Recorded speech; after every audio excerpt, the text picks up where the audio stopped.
Tonight will be on the law.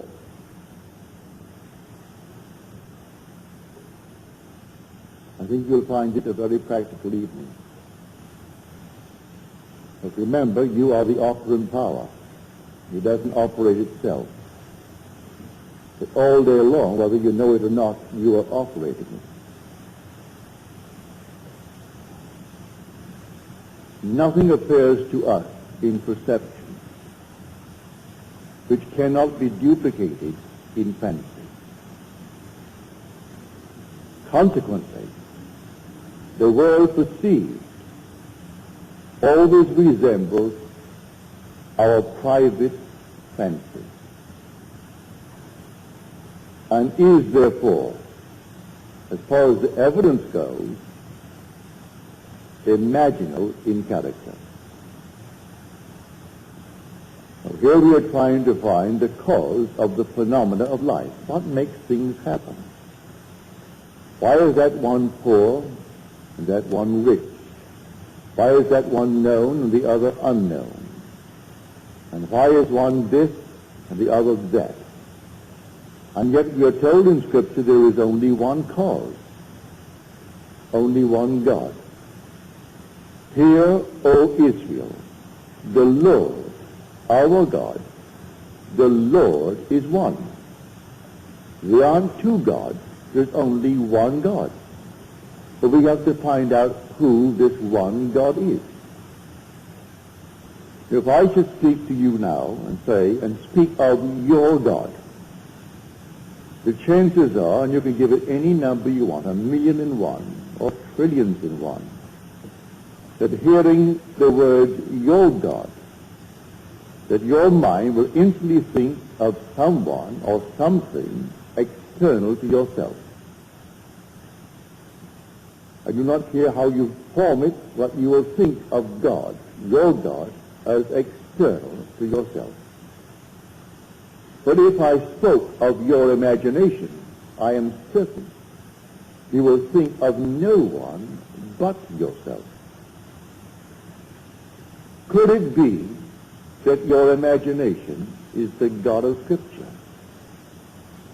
If you read Scripture carefully, you will find that it is.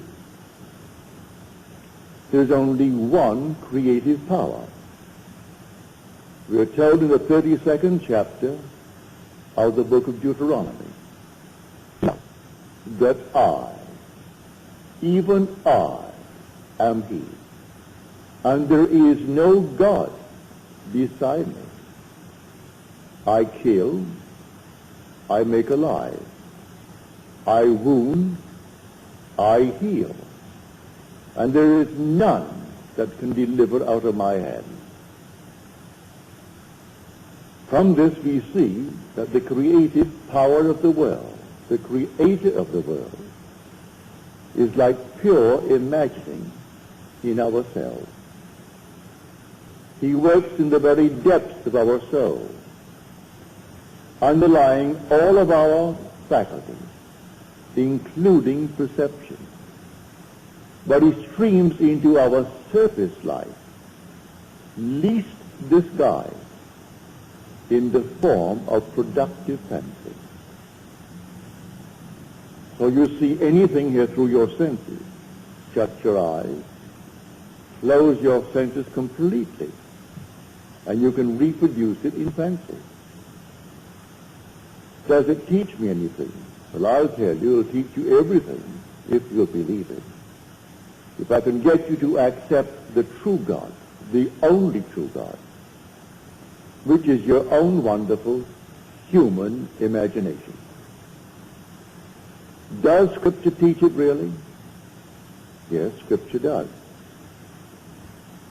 And the word of the Lord, well, the word translated Lord, is the Hebrew Yod, He, Vav, He. It's not sounded, although we do try to sound it, we translate it as the Lord, and sometimes Jehovah, and sometimes they'll translate it, which they shouldn't, say as God. But the Lord, yes. The word Jehovah, yes.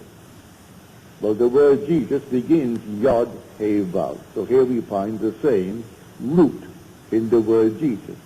Therefore they call him the Lord. And the word of the Lord came to Jeremiah, saying, Arise and go down to the potter's house, and I will let you hear my word. So I went down to the potter's house, and there he was, working at his wheel. And the vessel in his hand was spoiled, that he was making of clay. But he reworked it into another vessel, as it seemed good to him to do. Well, the word potter, you think in terms of a man. I know in little Barbados, where I was born, I would go up to the potter's field. And there he was, working these things out of clay. Things where we would put the normal water into it, and in some strange way, it chilled it. You could always depend upon a nice cold glass of water if poured from what we called the monkey. It was a thing made of clay, had a little clay top, and an open thing like a huge big teapot, but made of clay. In the hottest moment of the day, if you poured it from that clay, it was always nice and cold. And so I can see him now form the entire thing with his hand. But in Scripture, the word potter means imagination. You'll find what I've just quoted in the 18th chapter of the book of Jeremiah. You'll also find it in the 64th chapter of the book of Isaiah. Thou art our Father, our potter. Who is the Father? Well, the Lord. Well, the true translation of the word Lord, which is Yod He Vav He, is I am. And if I should go to the people of Israel and say to them, the God of your fathers sent me unto you, and they ask me, what is his name? What shall I say? Say to them, I am. That is who I am. Say to them, I am has sent me unto you. Not the Lord has sent me unto you, or Jehovah has sent me unto you, or Jesus has sent me unto you, for these always takes the mind outside of self. But say to them, I am has sent me unto you. You want to know his name? Just say, I am. That is who I am. That is my name forever. And by this name I shall be known throughout all generations. But man will not bring himself to believe that that is God. He will not bring himself to believe that his own wonderful human imagination is God. And that is God, that forms everything in this world. There is no thing that you now see in the world but what it was once only imagined. Their image preceded the objective fact. So objective reality is purely produced through imagining. The suits you wear, the dresses you wear, the chairs on which you are seated, the building that now houses you, everything was only imagined. And then it became an objective reality. And we think the objective state is its reality. And it's not so at all. That which is the imaginative image is its reality. Destroy the objective fact, I can reproduce it from the imaginative image. It is all within us. Our own wonderful human imagination is the God of Scripture. Now we are told all things were made through him, and without him was not anything made that was made. He was in the world, and the world was made through him. yet the world knew him not. So you walk the earth as the cause of the phenomena of your life. You could be, if you are vivid in your imagination, be influencing the imaginations of unnumbered people, and you, unseen by them, are the cause of the phenomena of life. If they are passive, they fall under your influence. If you are powerful in your imagination, you are creating the phenomena of life. And those who are not in control of their imagination, who are moved by the wind of every little rumor, every opinion, they simply sway from side to side as you, in control, move them. You are the one treading in the winepress, and no one knows it. You could be in a dungeon, serving a long, long span of time, and while there, eaten up with a desire. And then in your silent moment, you are completely in control of that vivid, creative power of the universe, your imagination. And you influence all the people of the world. For all things by a law divine, in one another being mingled. I couldn't see you if you did not penetrate my brain. I couldn't hear you if you didn't penetrate it. So all things by a law divine, in one another's being mingled. The whole vast world is one. You in control of the creative power, which is your own wonderful human imagination, you can sway the entire vast world. If you can't do it, as some dictators have tried to do it, they bring in their propaganda machine. And then they try to force man into a certain shell, into a certain state. And quite often they succeed up to a point. But you, without the aid of any machine in this world, you can change the structure of your world by the control of your own wonderful human imagination. That is God. That is the Lord spoken of in Scripture. That is Jesus. Or can you imagine? Well, that is God in operation. God only acts and is in existing beings or men. But how does he act? As I imagine. I imagine anything. See now that I, even I, am he. I kill and I make alive. I wound and I heal. And none can deliver out of my hand. I raise my hand to heaven and cry, I live forever. That's the immortal you. It cannot die. When you say I am, it cannot die. It's not confined to the little garment that you're wearing. That's a mask that you put upon yourself that you may be seen in this world of shadows. But you are not the mask that you wear. You are an immortal being, and that immortal being is God the Father, as spoken of in Scripture. But I would like you to begin to feel it is simply I am. And by that, imagination. You can sit down this very moment and begin to dream the most glorious dream in the world concerning yourself.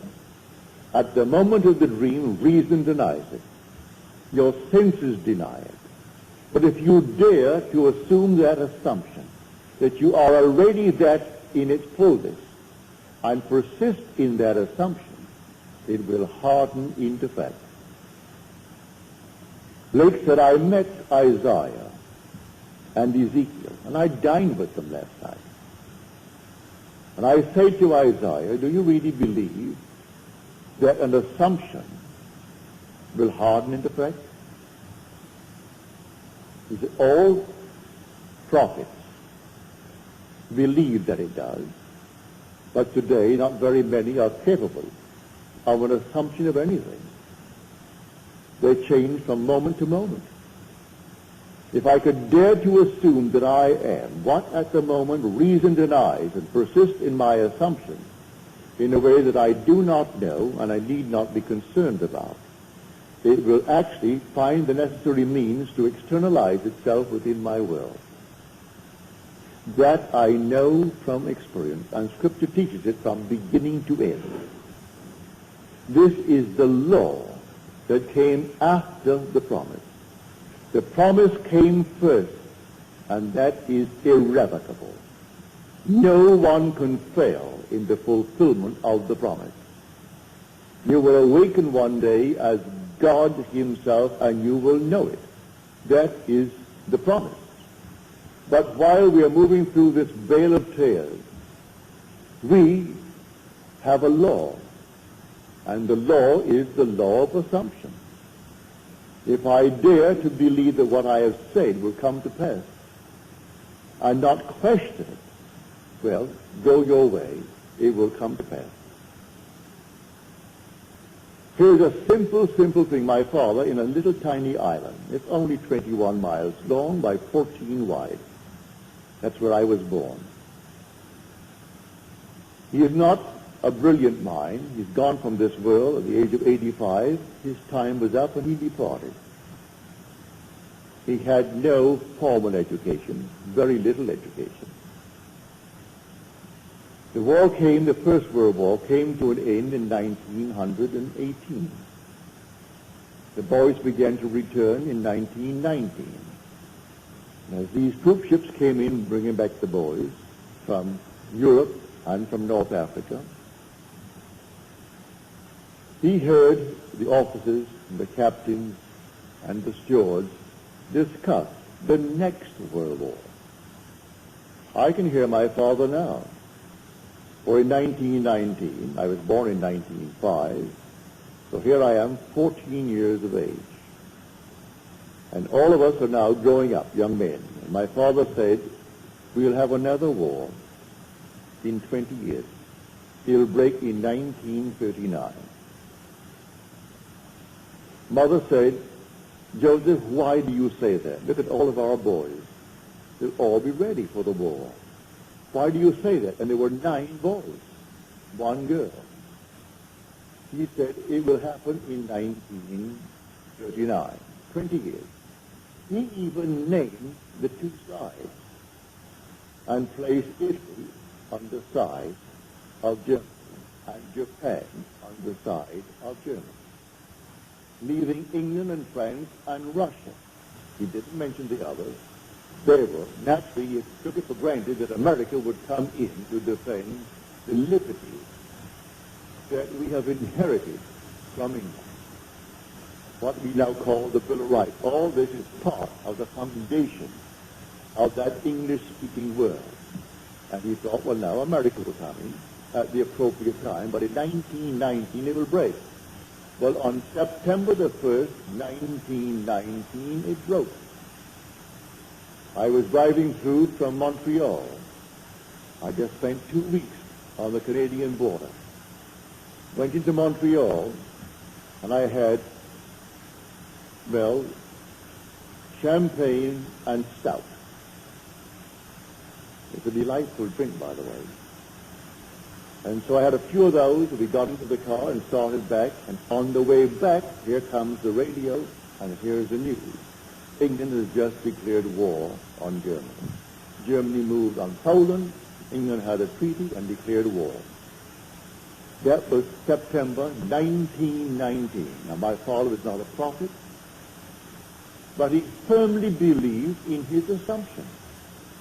He was treading the winepress in this tiny little island called Barbados, 21 miles long by 14 at its widest point. So you don't have to be in a palace. You don't have to be in the White House. You don't have to be in any prominent place or the Vatican. Someone in a dungeon this night is treading the winepress. And who knows what's going to happen when she has tread the winepress. It is always happening because he waits on us just as swiftly and as indifferently when the will in us is evil as when it is good. For I kill and I make alive. I wound and I heal. I do all these things. I make the wheel and I create the world. I form the light. I create the darkness. It's told us in Isaiah. There's only one creative power. Don't think for one moment there are two gods, like a God and a devil. The devil is only the negation, the doubter in this world. But the positive creative power of the world is your own wonderful human imagination. That is God. So as you're seated here, God is seated here. And where are you going to go to find him? You could find him no place other than where you are. You'll never find him outside of yourself. Approaching you, as some people are talking about it today. I turned on the radio thinking I'm going to see the blast off to the moon. I thought I had Channel 4. So I sat back in my easy chair. Oh, I didn't know what time it was going to come on. It said maybe 10 minutes to 10. So I turned it on at quarter to. And here comes this so-called prophet. He's from Australia. And he's being questioned by someone else. And he's giving all the interpretations of the prophecy of Scripture. And I wonder, is this an insane asylum or something? And here he is giving me all these little dates. Why Israel won in 6 days the last war, rather than others, because Israel always rests on the 7th day. Of all the nonsense in the world. And he is actually, before a past, undoubtedly a large audience, maybe not last Sunday morning, because it was an important thing with the boys casting off to the moon. I thought I had Channel 4 and I had Channel 5. So I sat there waiting, maybe some weather has delayed the thing, but I thought it was 4. And after 15 minutes of this nonsense, I got up and checked, and I missed the blast off. See? Completely gone. Luckily, it was a replay, so they replayed it later, and I saw the blast off.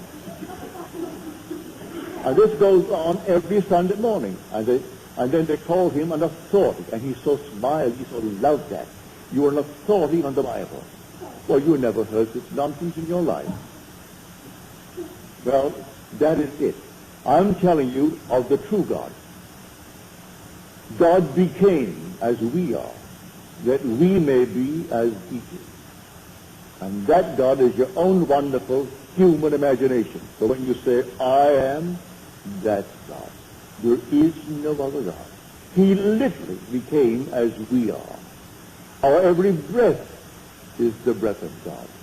But he does not in any way interfere with this level of awareness and compel us to be good, compel us to be kind, compel us to be anything.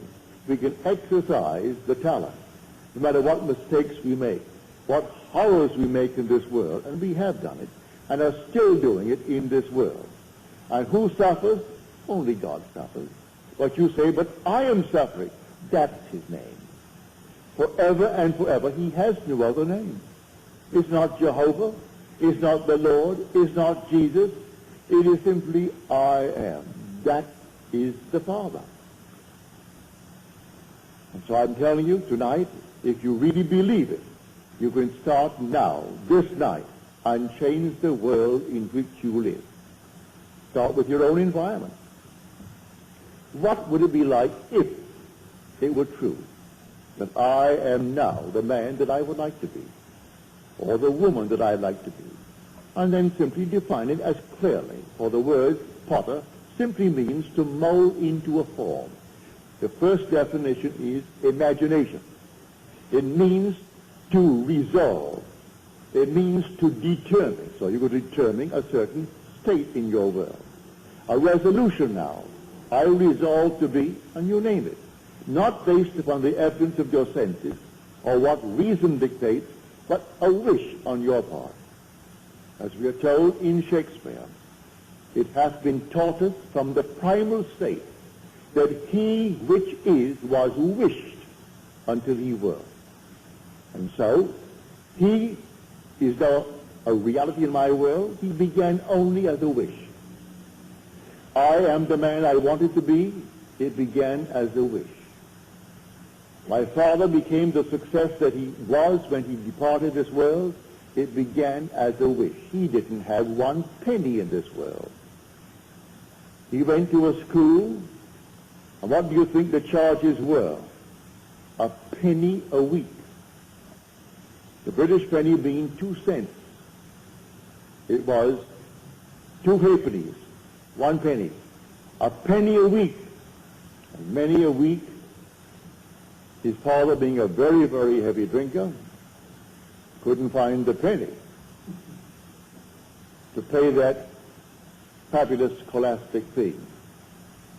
But he came out and started without a decent education, but he had a dream. And he always had the dream. And when he was toppled from a small little partnership, 2 of my brothers went to see the 3 men who actually maneuvered the entire thing. And they asked, why? What happened to Daddy? Why did this thing happen? You know what one of them said to my 2 brothers? You Goddard throw your hat too high. Well, you can't throw it high enough, may I tell you. Who in this world is more entitled to any exalted state than you, when housed within you is the only God? So they said, you Goddards, throw your hat too high. He wanted us to always remain based upon the level where my parents began in this world. That was not my father's dream. So the partners all died working for other people at small little salaries. And my father died working only for himself and his son at the age of 85, and left 10 children, each financially independent. So they threw the hat too high, did he? If he had lived longer, he'd have thrown it even higher. That was my father's dream. So do not let anyone tell you to be satisfied with this, that, or the other. It is the God in you that gives you desire. You wouldn't eat tonight if you didn't have a desire. And who is desiring? It is God desiring. Desiring constantly to transcend himself. And so tonight, you dream noble dreams. I am telling you, those who are coming here, and those who have been coming through the years, New York, San Francisco, and elsewhere, they're now beginning to really come into a head to awaken to the truth that I have been telling you through the years, that you're going to discover that you are God the Father. Thou art our Father, yet our potter, and we are the clay in thy hand. The day will come, you'll discover why he calls us the clay. We are emotional filters, and we bear the marks of our prevalent emotions, and he allows these marks, good, bad, or indifferent. He does not in any way dictate what I should entertain as a thought. All right, entertain it. So I want to feel sorry for myself and go out and eat worms. Go and eat the worms. Have some more. That's exactly what he does to all of us. No compassion whatsoever. Not to think for one moment that he's going to stop you in the act. He allows you to completely run your own world, as it were, and make all the mistakes in the world. Thou hast delivered us into our iniquity. And the word deliver in Greek, in Hebrew, and in Latin means to melt.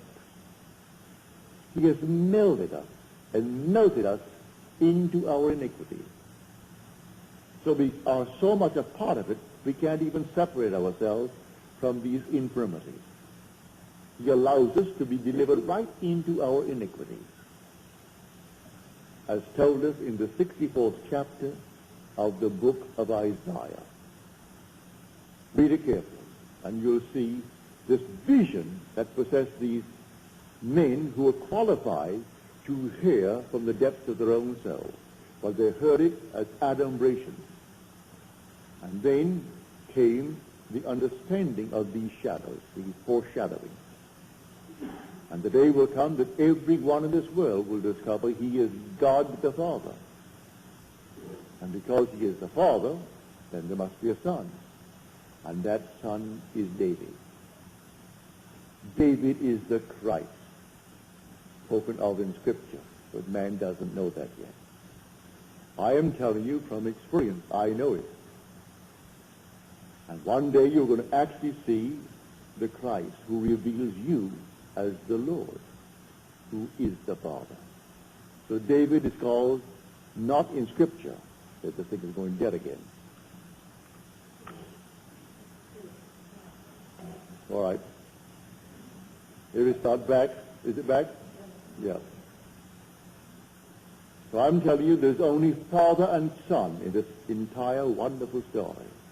Well, then, who then is this David that is the son?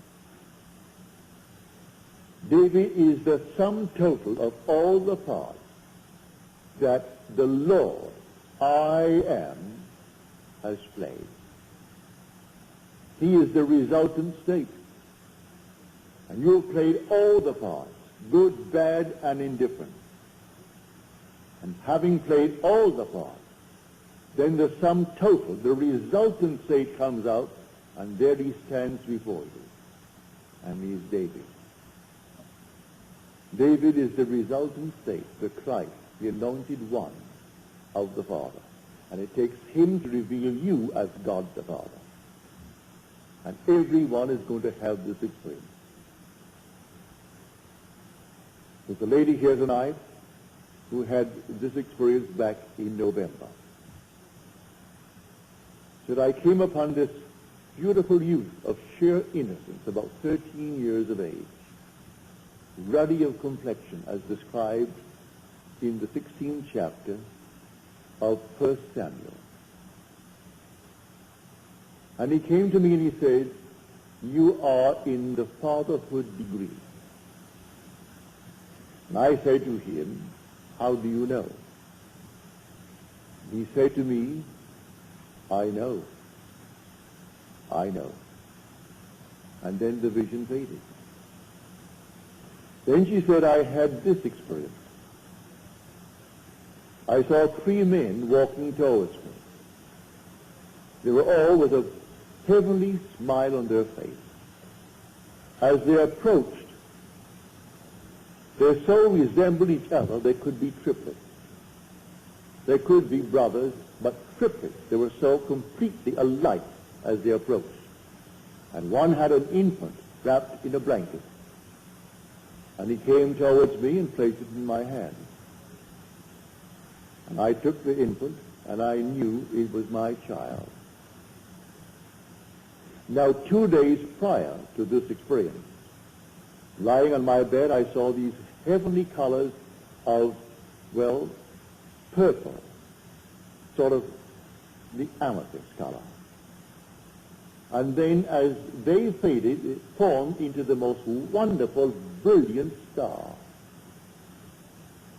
I'm looking at the star when suddenly the whole thing faded, and 2 days later came these 3 messengers bringing the infant child. Well, that's told us in the book of Genesis. Abraham sat in the heat of the day, as he sat in the tent, and 3 men appeared to announce to him that he would be a father, in spite of his advanced years. And Sarah, it has ceased to be with her after the manner of women. This is all beautiful imagery. It's all you. You are the Abraham. You are the Sarah. And the Isaac is the child that is given as a sign of your birth from above. And so here she had the most marvelous experience. She knew the child was hers, and 3 messengers so alike they looked like triplets. And then the star that preceded the entire thing by 2 days. And then the youth who said to her, you are in the fatherhood degree. And when she asked, how do you know? He replied, I know. And then affirmed it by the second statement, I know. So I tell you, the law came after the promise.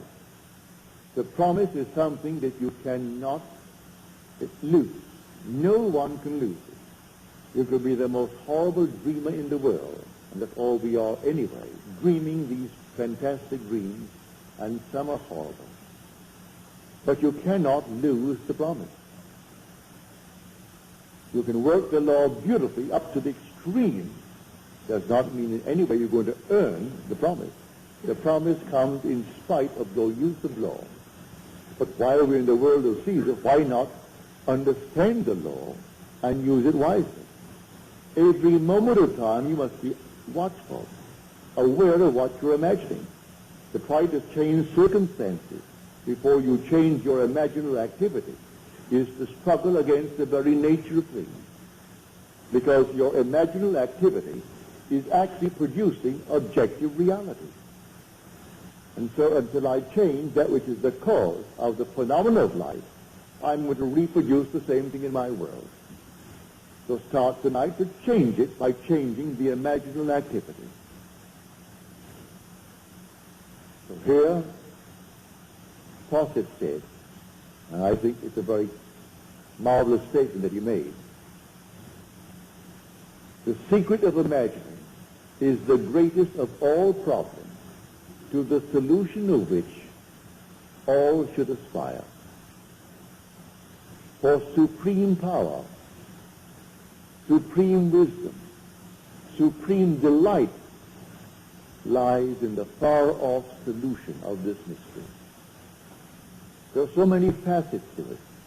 Here I stand, and I say I'm all imagination. But am I really here based upon the evidence of my senses?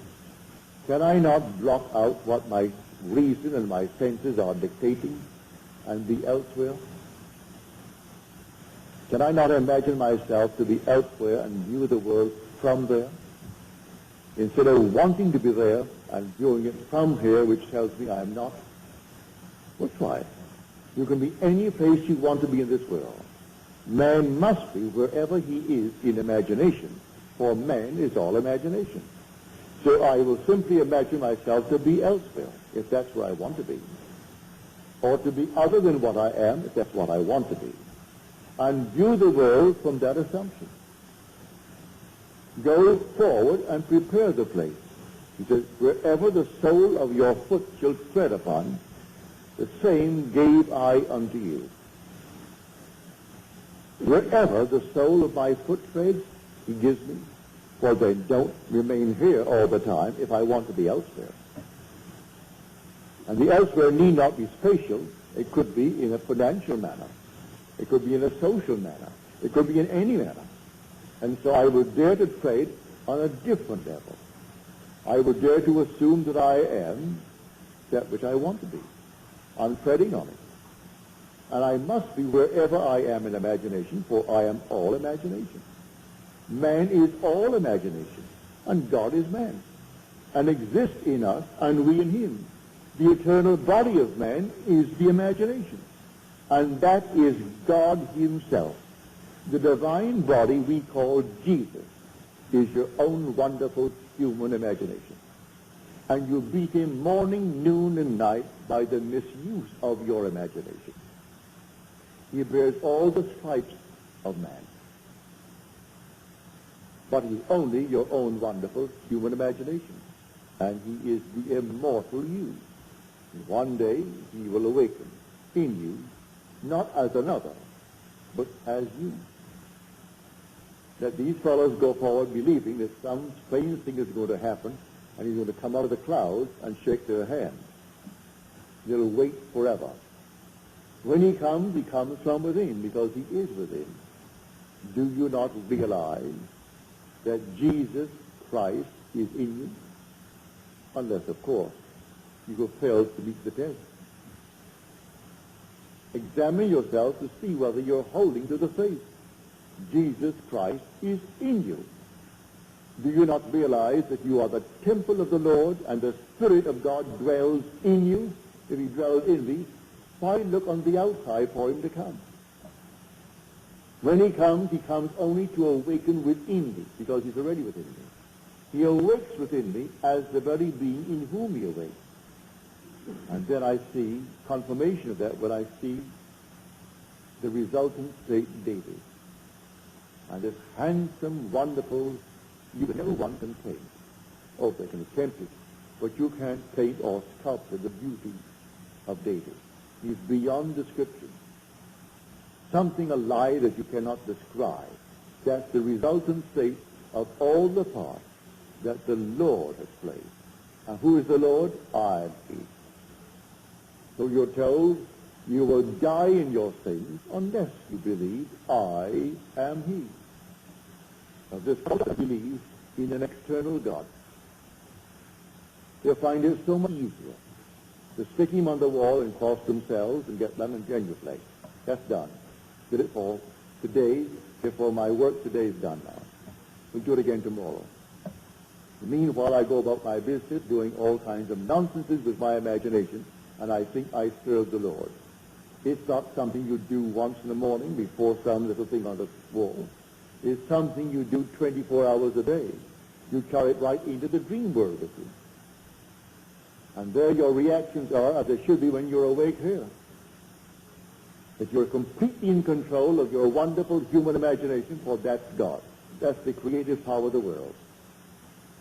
So take anyone, wherever he is, and just try to lift him up to something other than what he seems to be, if he wants to be other than what he is. And they ask him to persist to the best of his ability in that new assumption, and to feel it as you would a suit of clothes. It's new when you first buy it, wear it for a week, it's old stuff. The first day you put it on, you think everyone knows you're wearing a new suit. And really no one does. But you do, and so it's what you do. And so after a little while, it's an old suit. So put on the feeling. It's like something new when you first put it on. Then wear it. And then after a while, it becomes so natural. And then it objectifies itself in your world, and you become exactly what you've assumed that you are. For an assumption, though false, if persisted in, will harden into fact. You try it.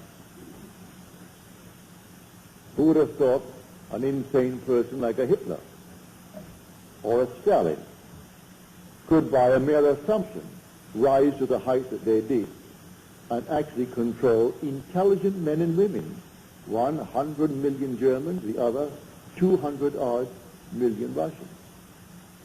And they could destroy them with impunity, kill millions with impunity. They weren't put on trial. Yet both were thieves and robbers before they actually moved to that position. Stalin was a bank robber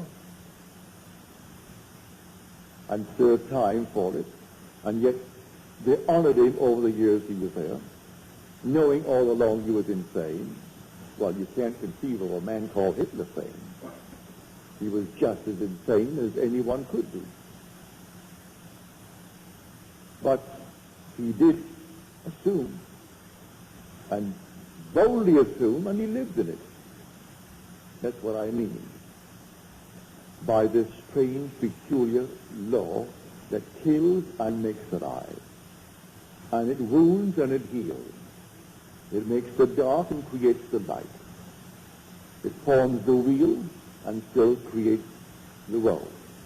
It does all things, and no one can deliver out of its hand. So it's entirely up to us. What are we going to do with this creative power in the world when we ourselves are that power? You don't say, I'm going to take it from outside and use it. We are the power. We are the creative power of the universe. And that power, the world calls God, but in calling it God, in calling it Jehovah, in calling it Lord, they are missing the point, because they put it on the outside. If you really know, read the 3rd chapter, the 14th verse of Exodus. That's where the name is beautifully described for us. And when I come to the people of Israel, and I tell them, the God of your father sent me to you, and they say, what is his name? What shall I say? Say unto them, I am. That is who I am. And when you go to them, you just say, I am. has sent me to you. And that is my name forever. And by that name I shall be known throughout all generations. But Israel finds it difficult to keep the king. And so it's always something other than I am. It's so much easier to blame someone other than self for the things that are happening to us. And I point here, there, and elsewhere. I forget what I did in my idle moments. And when the harvest comes up for me to reap it, I deny that I planted these seeds. When on earth did I plant them? Well, if I was honest with myself, I would know. You plant them morning, noon, and night. In the course of a day, unnumbered idle moments catch you thinking all kinds of things. You don't know the people, and yet you're reacting and doing all kinds of things.